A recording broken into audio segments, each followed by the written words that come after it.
Uh-oh, somebody got Movie Maker Pro. Yes, I have title screens now, but still, if not zero production, slightly higher than zero. I don't know. Maybe it's a decimal in there somewhere.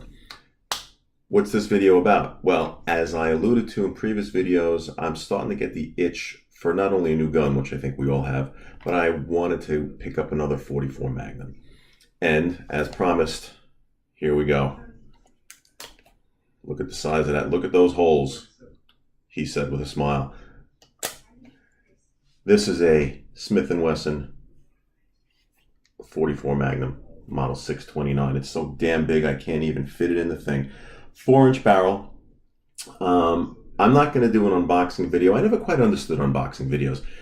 You open the box and it shows you what comes with it. Well, I'll spare you that. I opened the blue plastic box. It came with a bunch of paperwork with instructions in red, like don't put the gun in your ear and pull the trigger and shit like that. It came with the lock that it all has to have. It came with the key for this thing that everyone loses their fucking mind over. This action cylinder lock thing with the it looks like a handcuff key that goes in it. I'll be honest with you, it doesn't bother me. I'll never use it.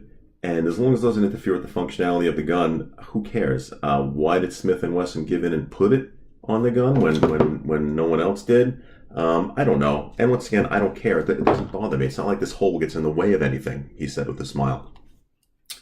You'll see here, I already changed the grips on it. I have these Hogue overmolded grips, conversion grips to give it kind of like a square butt look. I did that, and you know, I remember I did my wood and steel thing with my trusty Ruger. I actually did do that with this gun. I picked up a set of Badger grips.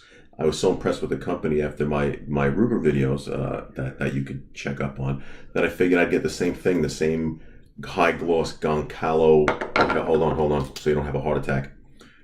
The high gloss Goncalo wood grips, but you see, it's just not as nice. And which that's going to happen with natural wood, but it just wasn't as nice. I'll still run it on there for show, because, you know, wood and steel and that type of thing, and leather. Where's the leather? Look, I ran out and got like a cross-draw holster for this thing, like I'm some half-ass cowboy.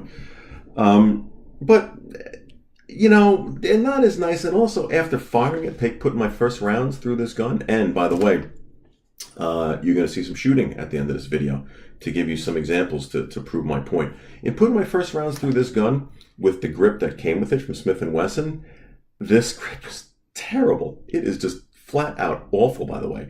I decided to go with the Hogue grips. I happen to like finger grooves, especially on revolvers. I really like finger grooves. As I explained, where exactly do you hold a revolver? On this one, you'll see I'm not all the way up on the back strap. With the Ruger, you are all the way up on the back strap. That's just with that tang handle type of thing. Where do you grip a revolver?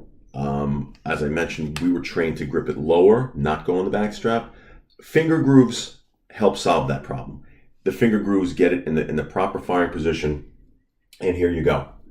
Now, why the Smith & Wesson as opposed to the Ruger Red Hook? Because I accused myself of being kind of a Ruger fanboy on my last video. I actually tested them side by side. And because of the Rugers are big and heavy, they're bigger than this, and this is a big gun. Okay.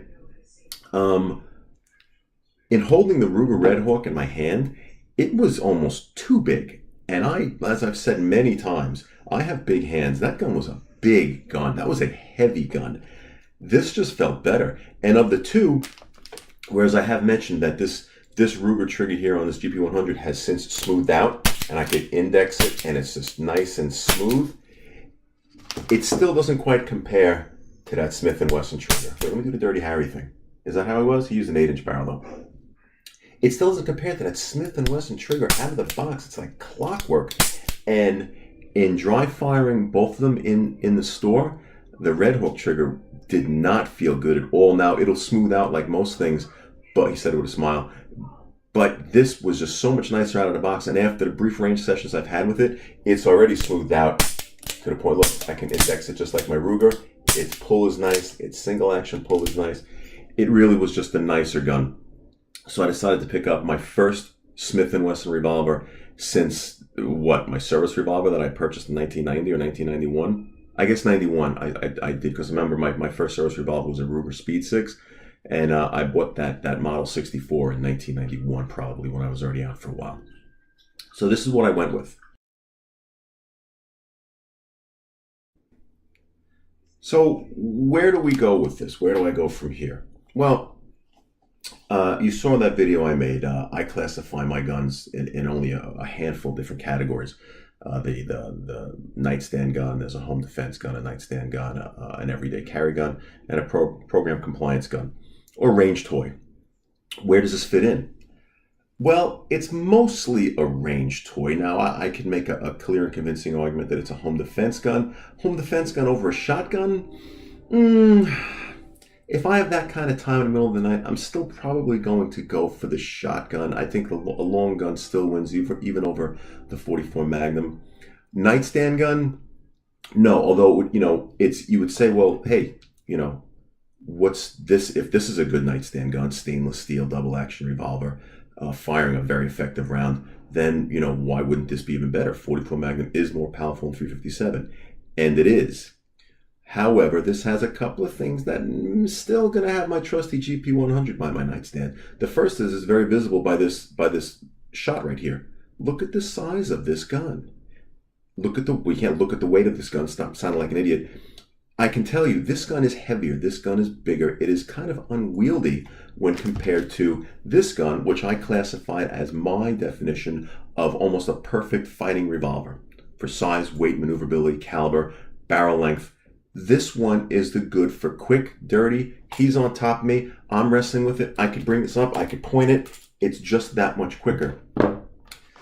This gun is just bigger. It's heavier. It's more unwieldy. Getting it underneath, maneuvering it, it's just not, it's hard to say, Jesus, it's only an inch more barrel. Are you kidding me? This is a big gun. Now, would I feel undergunned? No. Who feels undergunned with a 44 Magnum, morons? No, I wouldn't feel undergunned. And it certainly would be a viable option if this is what you have. This is your only option. But I have other options. For a nightstand gun, this thing is just a little bit too much of a cannon for me. And as I'll show you with some shooting videos, that idea of follow-up shots or quick follow-up shots, I am not recoil sensitive.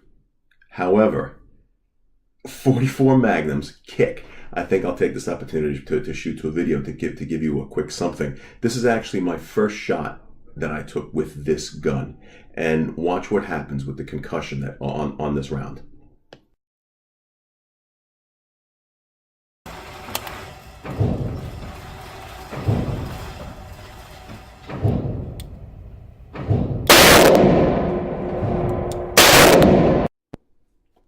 How's that for smooth production values, huh? She's got a bit of a kick to her, doesn't she? Well, yeah, that was my first attempt. But to illustrate my point, there's some concussion coming out of the front of this thing. And it's a little shorter, it's the 4-inch barrel. It's not short, but there's some concussion coming out of here. But to illustrate the real point I'm talking about as far as the recoil on this gun or quicker follow-up shots, let's cut to this video just to show you just how this thing kicks and see if you could, how many follow-up shots, how many quick follow-up shots you think you can come up with. Check this out.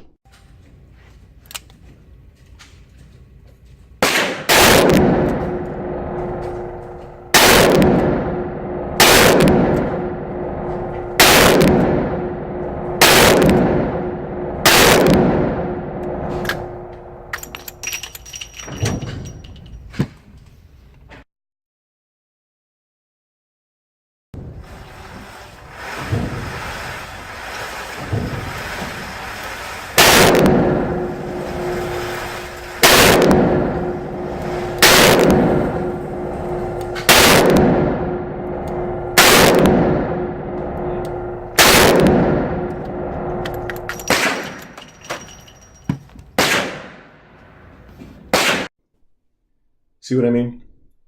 Now, as I've said, I'm not recoil sensitive, but even I think that a follow-up shot with that, especially in a dark bedroom, coming off of that thing really kicks. That thing really moves, especially since I was obviously using a two-handed supported grip there. Probably going to be in a one-hand situation. I just think that for a close-up self-defense revolver, something this size, a 357 Magnum, is probably the smarter way to go. So, what is this then? Is this a range toy? Well, no. I happen to love it. I love it so much. maybe you couldn't tell exactly by those little video snippets I made there, but this is a blast to shoot. 44 Magnum is a blast. I've never owned one. If you remember some of my early videos, I did have a Model 29. The blue did had like a 7 or 8 inch barrel. I actually I had no purpose for that gun. I didn't like that gun. It felt so unbalanced in my hand. So I traded that. That became this. Now, you know, some of you might think I'm crazy for that. This I use. That thing I didn't use. However, as I also alluded, I missed that 44 Magnum. So I got one in what I think is the appropriate barrel length. 4 inches is all. I know you think I'm setting you up for a joke here, so I'll just leave that. That one's too easy. But 4 inches is really all anyone need. All I need, not anyone. I hate speaking for everyone. 4 inches is all I really need in any type of revolver, and this fits the bill. This is a good size for a 44 Magnum. But what do I do with it? This, I like it so much. I'm actually, I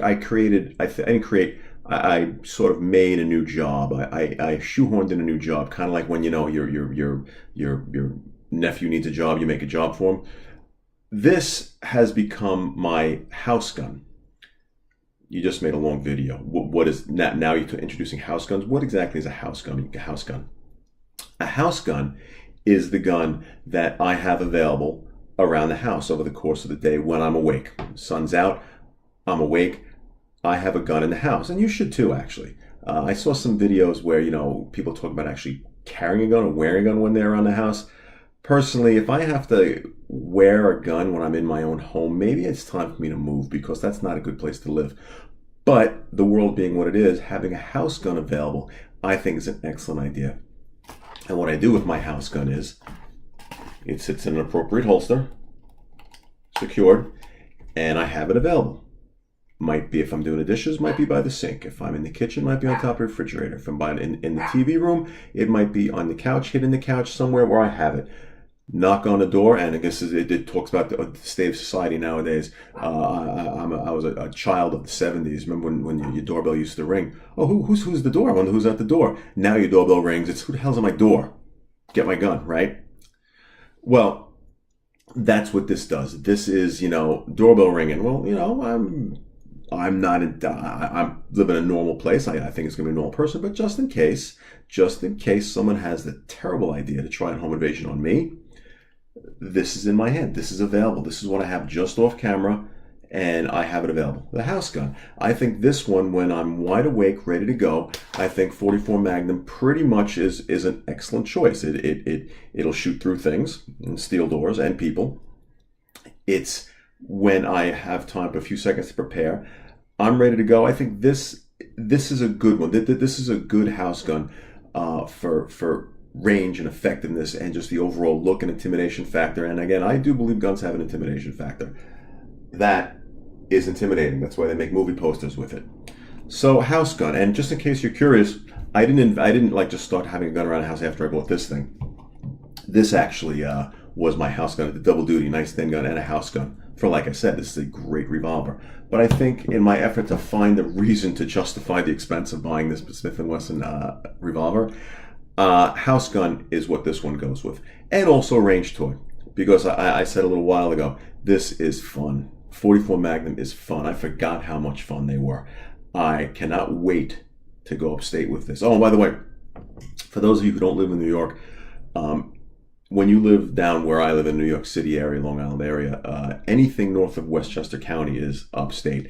And for those of you who think New York is only that city, that socialist democratic machine city, that's in that direction as the camera points, no, only New York politics is that city, that city that dominates the rest of the state. If you look at New York State on a map, it is a gigantic state. And if you've never been here, it's a very rural, beautiful state. It's got woods, it's got farmland, a lot of farmland. There are a lot of places to go. So this is a nice upstate gun. This might be a nice woods walk gun. This is a nice defense against four-legged predators type of gun, which is why I got this snappy holster, my cross-draw holster. I can't wait to actually wear a big revolver cross-draw, right? These are the things that excite me.